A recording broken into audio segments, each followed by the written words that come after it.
Chapter 9. Marcel was so shaken up by what had happened that he'd almost forgotten about his mother's disappearance, and he couldn't even go home right away to find out if she had returned, because Mademoiselle Babineau asked him to stay after school to clean up the classroom. The janitor had been inducted into the army, and there was no one left to do the jobs but students. So for a good 30 minutes, Marcel was busy emptying the trash, pounding the erasers until they emitted big clouds of chalk that filled the air, washing the blackboard and sweeping the wooden floor. It seemed the work would never end. Each time he finished one task, she gave him another.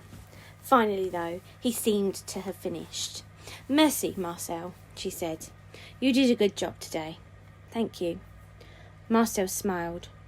Mostly he liked Mademoiselle Babineau, and now, if she'd only let him go home, he'd like her even better.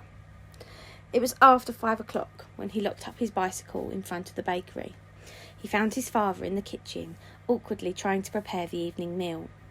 This was a bad sign. It meant the man hadn't come back yet. Marcel set down his satchel and then went to the sink to wash his hands so that he could pitch in too. "Do you think she'll be all right? She's all right?" he asked as they worked. He wanted to tell his father about Delphine, but this did not seem like the time. "I hope so." His father didn't meet his eyes. "She didn't leave a note or anything." "No note," said Papa. "Not a word." Dinner was soon ready, and as they sat down to eat, the chicken, a tough old bird to start with, was dried out, and the scant bit of rice was dry too. But Marcel didn't care, because he was hungry enough to eat anything. So was Papa. His father put his empty plate aside and laced his fingers tightly together. "She's got to be home soon," he said, more to himself than to Marcel. "She's just got to." Marcel did the washing up as Papa wiped down the table. At around 7 o'clock, Marcel saw his father take his jacket and cap from the hook near the door. "Where are you going?" he asked. He suddenly didn't want to be alone in the apartment. "I can't just sit here and do nothing. I'm going out again. I've got to find her, or at least keep trying." Marcel was just about to say, "Please let me come with you," when he heard light footsteps coming up the stairs. Then the door opened. "Maman!" Marcel and his father rushed over to her. "We were so worried about you," Papa murmured. "We didn't know where you were or what happened." "I knew you would be, and I'm so sorry. It all happened very quickly. I had to drop everything, and there was no time to write a note, or no way to tell you where I was or what I was doing." She took off her coat and ran her fingers through her hair. Marcel had never seen her looking so pale and worn out. Papa led her to the table, where he fixed her a plate of food. Even though it wasn't very good, she wolfed it down too. She must have been very hungry. "The police picked up Pascal Garnier this morning. She was brought in for questioning. They wouldn't leave her for hours. Her husband was away, no one could reach him. There was no one to watch the children, so I had to go over to her house and stay with them. The baby cried all day," she sighed. "I couldn't send you a message, though. It was too dangerous." Marcel knew Madame Garnier. She and her husband and their 3 little girls lived several streets away in a small stone house with a garden in the front. Out back they kept a donkey and a spotted sow. Madame Garnier was always pleasant enough when she came into the bakery to buy her breads and rolls, but she was not a close friend of the family's. So why had his mother felt the need to do this, especially when it seemed so dangerous? As if he had read Marcel's thoughts, Papa said, "Pascal is one of us." Marcel saw the look of fear painted on his mother's face. Then Papa added, "He knows, Simone. He told me he found one of the notes baked into the bread, and he figured it out." "You must never, ever tell." Maman pushed the plate aside and stood up. She seemed very agitated. He understands all that, said Papa. He just wants to help. Maman sat down again. That's good, she said, more quietly now. Very good. Because if we're going to stop these devils from completely taking over and destroying not just our country but the world, we're going to need all the help we can get. What happened to Pascal? Papa asked. There was nothing they could prove, so they finally let her go. But they wanted the names of all her friends, people she associated with. They told her they were putting her on a to-be-watched list. I waited to leave until her husband was back. She was very shaken, let me tell you.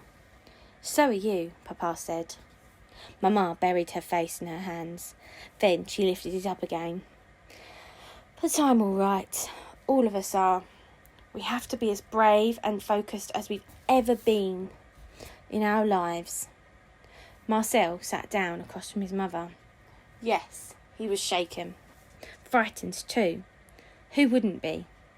But his mother's courage was contagious. He felt it washing over him. Now was the time to tell his parents about Delphine's family. It was worth the risk. After what happened at school today, he could see they had to escape.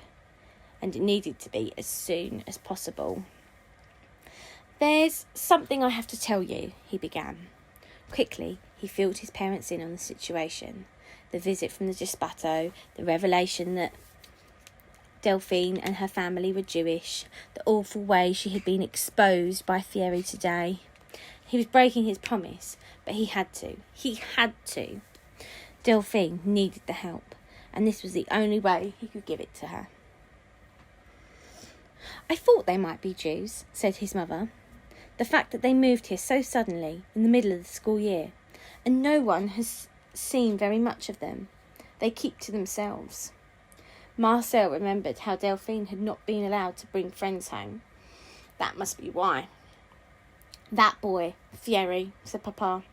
I know his parents, Faisaport Patan, and the whole rotten Vichy government. If he tells them, it's certain that they'll inform on your friend. Isn't there anything we can do? Marcel asked. Anything at all? They're not safe in Alcoin, not anymore. They're not safe anywhere in France, said Papa. Delphine said they were thinking about escaping. But where? Switzerland? Marcel knew that Switzerland was a neutral country and not involved in the war. Not Switzerland, said Papa. The border is too far from here, and it's too dangerous for them to head north. The Nazis have taken over Paris and can't go anywhere in the Mediterranean by boat. Too many guards looking for Jewish refugees. So then what would they do? Cross the Pyrenees and into Spain, he said. Though that has its own risks. The mountain terrain is very rugged. And it's December. There'll be snow on the ground. Border police will be patrolling all the time. Soldiers too. They have dogs. I know it's possible because it's been done. Our people have been able to arrange it. How long would that take? Asked Marcel. It depends on the weather. It could be a night's journey, maybe 2, Papa said. You have access to this girl, Maman said. Get to her house right now. Don't let anyone see you. Tell the family they have to be ready to leave at a moment's notice. They can't take much with them, though, and they can't let it be known that they are fleeing. Papa nodded and added, We'll have to speak to some people and make some inquiries. We'll put a plan into action, but we'll need a few hours. You had better hurry. Marcel looked at the grave, worried faces of his parents. They were clearly worn out, but determined too. He didn't exactly want to go. The image of the Gispato officers was fresh on his mind, and he was scared. But how could he let them down? Or Delphine? I'll ride my bike over there, said Marcel. I can leave right now. In a furious rush, Marcel pedalled down the cold, dark streets. He wore all black, the better to blend in with the night. He saw no one and prayed that no one had spotted him and wondered where he was going and why. It wasn't just the gendarmes or soldiers he had to worry about. Like Thierry's parents, plenty of people in town supported the new regime headed by Pétain. Informers were everywhere. He'd never actually been to Delphine's house before, but she had told him where it was and what it looked like, so he was able to find it without much trouble. It was a small, slightly run-down structure, and when he saw it, he remembered it had belonged to an old man who had lived there for a very long time. After the man died a couple of years ago, no one else moved in. People say the man had a son in Lille, but he never came here. The house sat empty until Delphine's family moved there. Marcel stashed his bike by the gate and approached the house swiftly. He saw a light in what seemed to be the kitchen, and through the window he could see a dark-haired woman moving around. That had to be Delphine's mother. He'd never met her or any of the other members of the family before. Well, it was time to meet them now. He knocked softly on the door. "Who is it?" a voice called. It sounded suspicious. "Marcel, I'm a friend of Delphine's." "Wait here," said the voice. A couple of moments later, the door opened. There stood Delphine, with the dark-haired woman behind her. "It's all right, Maman," said Delphine. "Marcel's my friend. He won't hurt us." She let Marcel inside. "How do you know?" blazed her mother. "He could be an informer. The town's crawling with spies." "I'm not an informer," said Marcel. "My parents, they're in the resistance. They sent me to help you."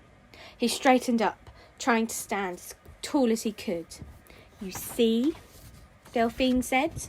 "I told you." "I'm sorry," said Delphine's mother. "I'm just so on edge. After what happened at school today, I've been in a panic." "That stupid photograph," cried Delphine. "I didn't even know it was in the bag. I put it there so long ago that I'd forgotten all about it. And now it's all my fault we've been exposed. Everything is my fault." And she began to cry. "Don't say that, ma chère," said her mother, putting an arm round her. "You couldn't have known. None of us could. We can't think about what's already happened. We have to think about the future. Your friend Marcel, he was brave to come here. Now you have to be brave too." Delphine sniffed and wiped her eyes. "You're right," she said to her mother. And then to Marcel, "Do you have a message for us? Is there a plan?"